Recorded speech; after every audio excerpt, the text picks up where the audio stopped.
Olá, estamos começando mais um programa coletivo aqui pela TV Guarujá, canal 11 da NET, também pela Itapema TV a cabo, canal 9 e pela internet.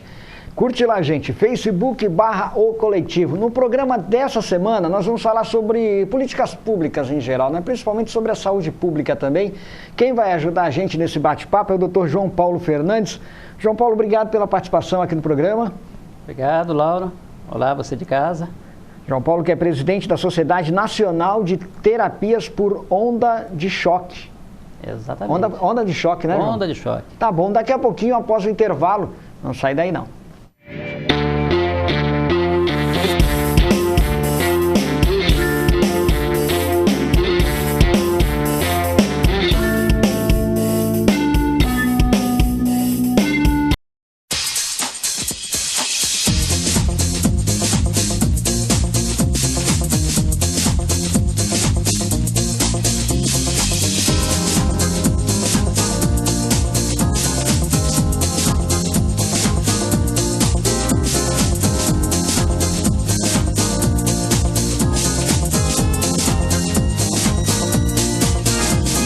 Colégio e Faculdade Dom Domênico, porque educar é uma questão de dom.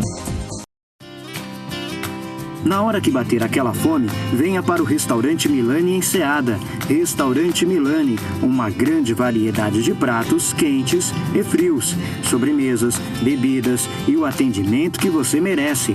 Restaurante Milani, Estrada do Pernambuco, 267. Disque Marmitex 3391-3084. Curta nossa página no Facebook, facebook.com/Restaurante Milani. Passe bons momentos no restaurante Almari. A saborosa comida caseira por um precinho super especial. A cada dia um cardápio diferente. Além da tradicional feijoada às quartas e sábados, à noite temos comida de boteco, sopas e caldos. Restaurante Almari. O lugar ideal para festas, eventos e confraternizações. Restaurante Almari. O sabor da verdadeira comida caseira com um toque especial todos os dias. Almari. Rua Atílio Gelsomini 210, Jardim Helena Maria, Guarujá. Fone 3382-1859. Tá chegando o Carnaval. E você, já escolheu sua fantasia? Carnaval com alegria, variedade e preço baixo é na Plastipel. Grande variedade de fantasias, infanto, juvenis e adulto. Serpentinas, confetes, adereços, tinta para cabelo, máscara e muito mais. Plastipel, Avenida Ademar de Barros, 1520. Plastipel, prazer, alegria, satisfação e diversão.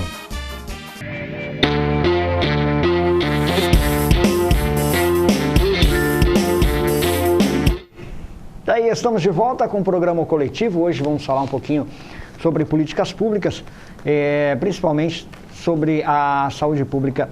Dr. João Paulo, eu queria começar com você esse bate-papo, mas antes eu queria que você falasse para nós o que é a Sociedade Nacional de Terapias por Onda de Choque. Exato. Bom, a Sociedade de Terapia por Onda de Choque é uma entidade que congrega algumas profissões, entre elas a profissão de fisioterapeuta, médico e médico veterinário. A onda de choque ele é um recurso mecânico. Ela é mais conhecida para quem já teve pedra nos rins, né, onde coloca aquele aparelhinho na lateral do corpo e faz aquele estalido, tec, tec, tec. Esse estalido é uma onda de choque que é enviada até um depósito de cálcio e ele é fragmentado e expelido pela urina, né? O que a gente faz é ter um equipamento com essa tecnologia modificado para atender às nossas necessidades em ortopedia, tratar tendões, tratar ligamentos, bursas, tratamentos de ferimentos na pele e tratamento de dor, né? Então essa é uma das ações da onda de choque. E como é que ela funciona na fisioterapia, por exemplo, né? A gente estava falando aqui Chega a ter até uma questão regenerativa, é isso? Exato, a gente pode dar um exemplo, né? Aqui a gente de repente tem uma lesão sobre um ligamento, digamos o ligamento, sei lá, talo fibular anterior, que está ali no teu tornozelo e tem 70% de chances de ter uma lesão quando a gente tem um simples entorse na calçada, né? A onda de choque, ela atua sendo direcionada ao núcleo celular dessas células que foram vítimas de um entorse, então tem uma lesão, tem um processo inflamatório ali, né? E ela manda um estímulo para que fatores que promovem a regeneração, então eu apliquei, ela estimula o núcleo e o núcleo libera fatores que promovem a regeneração desse tecido de uma forma com que medicamentos nós não tínhamos isso. Nenhum outro recurso em fisioterapia tinha essa promoção tão acentuada. Então, se fosse uma pirâmide de tratamentos hoje, a onda de choque é o topo da pirâmide com relação a tratamentos que a gente chama de músculo-esqueléticos, né? Tratar o músculo, tratar o tendão, tratar o ligamento, as bursas. Então, toda essa estrutura articular, ela é permitido a gente tratar com a onda de choque. Ele vai na causa, de certa forma. Ele vai na causa e não trata simplesmente a dor. A né? dor, como faz o medicamento. Muitas vezes o medicamento mascara a dor por um determinado período de tempo, 2, 3 dias, e depois você volta a sentir a dor. A onda de choque não. Ela trata a causa que está levando você a perceber a dor. Em consequência, ela desaparece. Isso no SUS traria uma economia Sim, para os cofres públicos, sim. né? Eu vou dar um exemplo. Esporão calcâneo. Muita gente tem isso em casa, esporão calcâneo. Com o tradicional que você tem no SUS, você vai lá num posto de saúde, você encontra, o médico te passa uma receita e te indica fisioterapia. Dentro da fisioterapia, você vai fazer alguns recursos, hoje, que demoram 120 dias em média, que você vai até o local para que você possa ter uma melhora desse caso. É a média, 120 dias, 100 a 120 dias de tratamento. Só o que você gasta de transporte, né, e o gasto do tempo do profissional ali é muito grande. Com a terapia por ondas de choque, a média é uma aplicação ou 2. Nossa. E ainda alivia o sofrimento desses 120 dias. O sofrimento de todo esse... O SUS oferece esse serviço hoje, não? Nem o SUS e nem o convênio, né? Por quê? O convênio hoje não... É caro? Ele não é um recurso caro, é um recurso que custa média de R$300, 300 e poucos reais, né? Mas se você soma os gastos, como eu disse agora, dos outros tratamentos que você gastou dinheiro com medicamento, dinheiro, seu tempo e o dinheiro com o próprio deslocamento, superem muito. Né? R$300 você diz uma consulta, um tratamento. A aplicação da onda de choque, né? Porque tá. Muitas vezes você agora tem o equipamento para falar assim, não tem pelo SUS porque é caro, vai ficar caro. É isso que talvez inviabilize o oferecimento. São equipamentos que custam assim acima de R$150 mil, né? Então não são equipamentos também não é nenhuma fortuna para o poder público. Não é uma fortuna, claro, com certeza. Que vai economizar com medicação, até com o tempo do profissional. Exato. Como é que você está vendo? Você é uma pessoa da área da saúde, você tem um histórico também do acompanhamento, né, de acompanhamento político na cidade, no país. Como é que você está vendo e como a própria associação está vendo esses cortes de investimentos na saúde que nós temos hoje no país? Então, lamentável, né? Então, assim, vamos tentar pegar do início. A gente tem um orçamento para 2020 aprovado pelo Congresso, 3 trilhões e 600 bilhões. 3. Né? Desses 3 trilhões, a gente tem 917 com B de bola, bilhões, que vão ser usados para pagar juros e amortização da dívida junto aos bancos. Né? Que, ao meu ver, se eu hoje fosse um deputado, né, eu estaria brigando por instalar uma CPI para fazer uma auditoria nessas contas. É juros sobre juros. É juros sobre juros e ninguém sabe qual a metodologia para a colocação desses juros e que dívida é essa que não acaba nunca. É metade do orçamento do PIB brasileiro todos os anos e que se rola para o ano seguinte também. Né? Hoje ele corresponde a 45% do PIB. Né? Então, permitiram pagar 45%. Né? Daí a gente fica com o restante. Então, tirou quase metade do orçamento do ano para pagar juros, aí a gente vem com os encargos que são discricionários, né, que são para os estados e para os municípios, né, fundo de participação de estados e municípios, você vem com encargos para o funcionalismo público, né, paga salários e encargos de funcionário público, e aí a gente vem para a Seguridade Social. A Seguridade Social, hoje ela tem um orçamento para 2020 em 1,18 trilhão, e é dali que a gente vai tirar uma fatiazinha para a saúde, né? Então, a Seguridade Social, você tem lá saúde, previdência e assistência social. Da saúde, a gente vai utilizar, desses 1 trilhão, a gente vai utilizar esse ano 125 bi. Aí a gente vai entender agora por que o Brasil está com problemas na saúde e por que países emergentes e países que são desenvolvidos estão com uma saúde melhor do que a nossa, né? O Brasil, ele utiliza 3,4% do seu PIB é gasto em saúde. Tá? E quanto gasta, por exemplo, a Inglaterra? Gasta 7% do PIB. Né? Então, olha a diferença. Né? Eu digo a Inglaterra porque ela estava com um PIB muito próximo ao PIB do Brasil há alguns anos. Né? Então, é melhor comparar.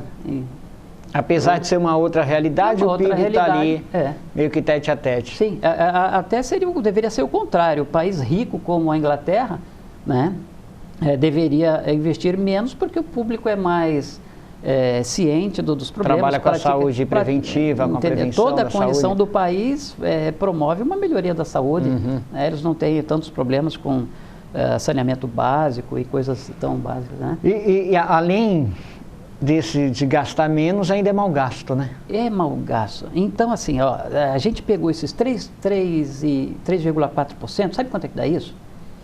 Ele é mau gasto da seguinte forma: você pega o orçamento, esses 3,4%, ele não vai para o SUS. Ele não é para o SUS, porque o Brasil não tem um modelo de saúde que é apenas público, é um modelo misto. A gente tem um modelo SUS e um modelo privado. E esse dinheiro que veio do orçamento, ele é dividido, fatiado para os dois. Né? Qual é o problema? No Brasil, a gente vai gastar esse ano 50 bilhões com a saúde pública. Essa realmente é pública, o setor público. E o privado, ele vai ter 75 bilhões para fazer o uso. Né? Ou seja, isso está correto se comparado, por exemplo, com países desenvolvidos? Se a gente fosse comparar com os países emergentes e países desenvolvidos, a gente hoje ia gastar desses 125 bilhões, em vez de gastar 50 com o público, nós estaríamos gastando 111 e daria só 14 para o privado. Né? Mas o privado a gente sabe como é que é. Ele funciona e o próprio privado, a saúde privada muitas vezes está dentro do Conselho Nacional de Saúde, enfim, o privado mandando. Então, exatamente. Tem várias,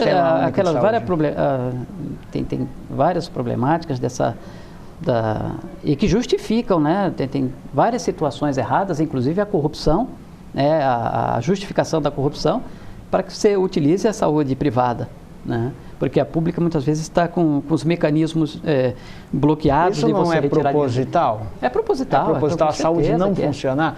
Porque assim, apesar da população muitas vezes ficar indignada com a saúde, o SUS é um dos melhores sistemas de saúde que nós temos no mundo. O Brasil, a saúde funciona? Sim, depende do quê? Por exemplo, a saúde primária, a atenção primária, a epidemiologia, a vacinação, ela funciona, né? Tanto funciona que nós fomos o primeiro país a acabar com a poliomielite. Ao menos funcionou até agora, né? Até agora funcionou. E aí a gente vai comentar agora como é que vai ser a perspectiva de futuro. Porque erradicamos a poliomielite. O Brasil foi o primeiro no mundo. Né? Erradicamos o sarampo, erradicamos a rubéola. Né? A gente tem vacinação para os idosos. Tem países que não tem isso. Né? A gente foi criado em governos passados. E é um direito, né? Que é um direito. A gente vacina contra a gripe, contra a pneumonia, mais recentemente contra a febre amarela. Contra o sarampo que voltou. Contra o sarampo que voltou. Né? Então, assim, funciona. Né? Só que, eu vou dar um exemplo. Em 2019, o orçamento para epidemiologia, para vacinação, né, por os imunobiológicos, ele era de 5,3 bilhões de reais para a destinação dessa atenção primária. Hoje, a gente perdeu 400 milhões orçamento de 2020. Né? Então, nós estamos perdendo 400 milhões. Né? Estamos com orçamento de 4,9 bilhões, que dá 7% mais ou menos de perda de um orçamento. Ele não estagnou naquele valor, ele reduziu. Congelado e agora... ele reduziu, então a gente está com um investimento bem menor. Vai fazer diferença? Não, o governo, com as suas justificativas que não convencem a gente, diz que não vai ter mudança, né? Mas a gente sabe que vai ter prejuízo com isso. De qualquer forma, já teve aí, principalmente na Baixada Santista, muitos postos sem as vacinas, principalmente retrovirais. Exatamente. Daqui a pouquinho a gente volta após o intervalo, não sai daí não.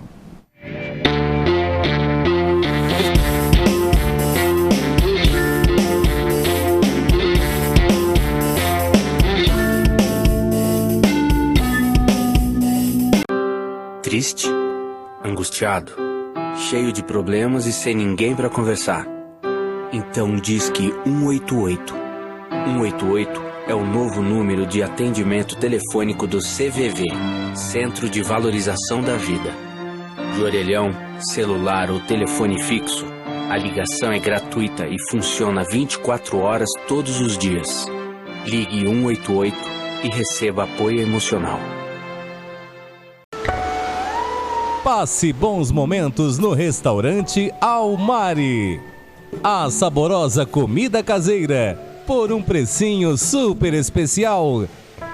A cada dia, um cardápio diferente. Além da tradicional feijoada às quartas e sábados, à noite temos comida de boteco, sopas e caldos. Restaurante Almari. O lugar ideal para festas, eventos e confraternizações. Restaurante Almari. O sabor da verdadeira comida caseira, com um toque especial todos os dias. Almari. Rua Atílio Gelsomini 210, Jardim Helena Maria, Guarujá. Fone 3382-1859. Antes mesmo de você pensar em aprender inglês, a Wizard já unia a inovação com a melhor experiência de sala de aula. E agora tem as melhores condições para você. Pra que se contentar com menos se dá pra fazer melhor? Dá pra fazer o Wizard. Tá com a grana curta? Tá sobrando mês no fim do seu salário? Vem pra cá. Porque a escola que negocia e faz do melhor jeito pra você conseguir se matricular, só podia ser o Wizard.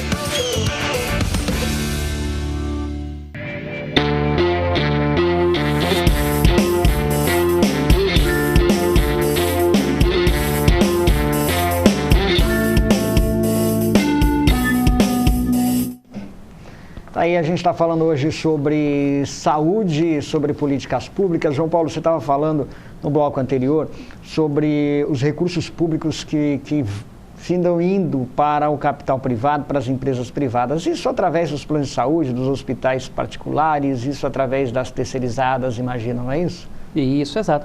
Então, existe uma continha que a gente faz para ter uma comparação entre o mundo Brasil e o mundo emergente e países desenvolvidos. Tem uma contazinha simples. Você pega o gasto que é público e divide pelo gasto privado. Né? Nos países em desenvolvimento, nos países desenvolvidos que têm uma boa saúde mista, que é a saúde misto de público com privado, a relação dessas duas situações era uma relação ótima. No Brasil ela é inversa. E é inversa porque a gente sabe que aqui as pessoas querem levar vantagem de uma forma errada. Né? E qual é a relação, por exemplo, na Inglaterra? Você pega o gasto público e divide pelo gasto privado, dá um número 8. Dá 8. Em alguns países dá 7, 6, bem aceitável. Sabe quanto é no Brasil? No Brasil, hoje, está dando 0,6. Inverteu. Você está destinando mais ao privado do que ao público no modelo misto. Né? Daí as pessoas dizem o seguinte, poxa, mas o serviço público não funciona e eu vou ter que terceirizar. Você está matando o SUS. De forma proposital, De forma proposital para substituir por uma empresa privada. né? E para que essa empresa privada depois venha colaborar, que a gente sabe muito bem aqui, com o sistema corrupto que tem. Que tem hoje. Né? A gente pode pontuar dentro desse lado trágico do SUS, mesmo sendo um sistema maravilhoso como a própria história do SUS como em si, a forma que ele foi usurpado pelo capital privado? Sim, isso... Através de hospitais públicos que foram tomados... Você começa a ver na tua cidade que você começa a perder serviços que seriam públicos para serviços privados, né? Você começa, por exemplo, a ver que você perdeu, você tinha um laboratório público para fazer... Virou privado, hospital também. Hemograma e tal, e você perdeu aquele espaço público para um espaço privado, né? Então, qual é a metodologia? Você tira a oxigenação e a nutrição daquele tecido público, ele começa a adoecer e morre, e aí você diz que aquele serviço não prestava, e você substitui. A morte é proposital para você substituir por um sistema privado. E isso aí acaba acontecendo com o laboratório de análise, você acaba com a imagem. Como é que você está vendo a saúde no Guarujá, por exemplo? Então, a saúde no Guarujá, assim como... Eu gosto de pontuar tudo de uma forma abrangente, né?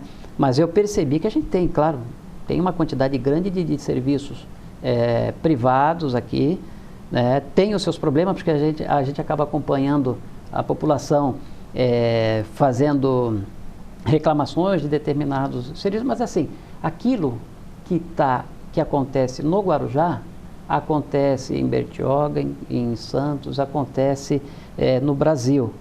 Mas por conta desse modelo que a gente acabou de referir aqui, ele é copiado para baixo. O modelo ruim, modelo péssimo, né? Esse modelo maligno, ele é copiado para baixo, né? Você acha que um prefeito médico ajudou na melhoria da saúde pública do Guarujá? Olha, eu vou dizer com sinceridade, sempre é possível contribuir mais, sempre. Agora eu vou dizer de uma outra parte, a população vai estar sempre feliz, é impossível você chegar nesse número ainda, porque nenhum prefeito na base dessa cadeira política, nenhum prefeito vai conseguir fazer uma saúde extremamente adequada quando o modelo de cima a artéria principal está corrompida. Ela está estagnada, ela não permite que o oxigênio e a nutrição chegue nos municípios, né? Então chega com muita debilidade, né? Agora, qual é o papel do político na base? A base é a maior. No Brasil são 57.931 vereadores, né? Por que não há uma movimentação para que a gente tenha modificação nesse sistema? O governo federal, a partir desse ano agora, ele começa a fazer repasse de verbas para os municípios na área da saúde por cidadão cadastrado junto ao SUS, por cartão do SUS. Isso deve trazer um prejuízo para a saúde no município. Você tem acompanhado os municípios, eles terem se organizados para rever essa situação? Então, eu não tenho... Preocupante. Eu sim, tem aqui, tem outro município também. A gente ter o acompanhamento dessa atenção, desse atendimento pelo SUS é importante, e é importante você referenciar isso, né? Mas eu vou colocar um assunto aqui para ti que é extremamente importante. O município de São Paulo, ele internava, lá em 1994, 6,2% das pessoas que procuravam a atenção na saúde. 6,2%. No Brasil, no modo geral, se internava 10% da população, eram 15 milhões de pessoas internadas, né? Só que em alguns municípios a gente tinha que ter atenção, porque tinha lá 40% de pessoas internadas. O que explica um município ter 6, como São Paulo, gigantesco, né? E em municípios pequenos tem 40%, 30% de internação. É fraude. E haviam empresas instaladas e profissionalizadas em fraudar prontuário de internação, né? Daí você via aqueles absurdos, fimose em mulher, parto em homem, né? Aquele tipo de coisa. E você acha que isso está longe, que isso aconteceu lá no passado? Não, isso pode acontecer hoje, né? Porque todo o sistema precisa de crítica, e são essas críticas que precisam ser mudadas. Às vezes o governo cria um Bolsa Família, uma excelente medida para combater a desigualdade num país extremamente injusto, né? Mas aí você vê um vereador do próprio PSDB, do DEM, de uma cidade pequena, se apropriando e sendo recebedor de um Bolsa Família, né? Então, não é assim que a gente tem. Tudo precisa ter crítica no sistema. E fiscalização. Né? E fiscalização. Isso, de certa forma, não desabona o programa Bolsa Família, né? Não, o que Bolsa Família é precisa ter um controle maior. O problema é que toda gestão ela precisa de aperfeiçoamento. Se aperfeiçoa hoje, tem alguém que vai dar um jeitinho de fazer o errado amanhã. Aí você aperfeiçoa aquele... Então você vai fechando as portas para se praticar coisas erradas na administração. Essa é a nossa luta, né? A população elegeu um novo governo agora, né? Um governo federal na expectativa de um combate à corrupção. A gente não tem visto isso, não tem acompanhado isso em 2020, né? Parece que a corrupção, o combate à corrupção saiu da pauta do governo, enquanto uma luta contra, e passou, de repente, até mesmo a fazer parte do governo, não é isso? Muito ao contrário, vou citar coisas simples aqui. Cadê aquele discurso, primeiro, o kit gay que ele disse que queria combater, onde foi parar? Desapareceu, né? Até porque nunca existiu. Ele nunca existiu e agora continua nunca existindo, né? Nunca existiu isso. O combate à chamada mamata, né? Você sabia que o Bolsonaro, assim que ele assumiu, ele destinou aquele deputado Carlos Marum, aquele da dancinha, isso, né? pro conselho. Ele destinou para o conselho lá de Itaipu. Você sabe quanto ele ganha? Ele ganha R$34 mil num mês para comparecer a uma única sessão no conselho de Itaipu, uma vez ao mês. Pô, que legal, então vamos acabar com a mamata, né? Eu outro dia citei num programa sobre os cargos de assessor. Se me permitir, eu falo. Né? Rachadinhas? Eu sou completamente contra os cargos de assessor no Brasil. Eu permito, não tenho nem o que proibir, o que permitir. Então, esse problema da rachadinha, que é a subtração ou parcial ou total, né, desse dinheiro destinado aos assessores, é um problema no Brasil inteiro, né?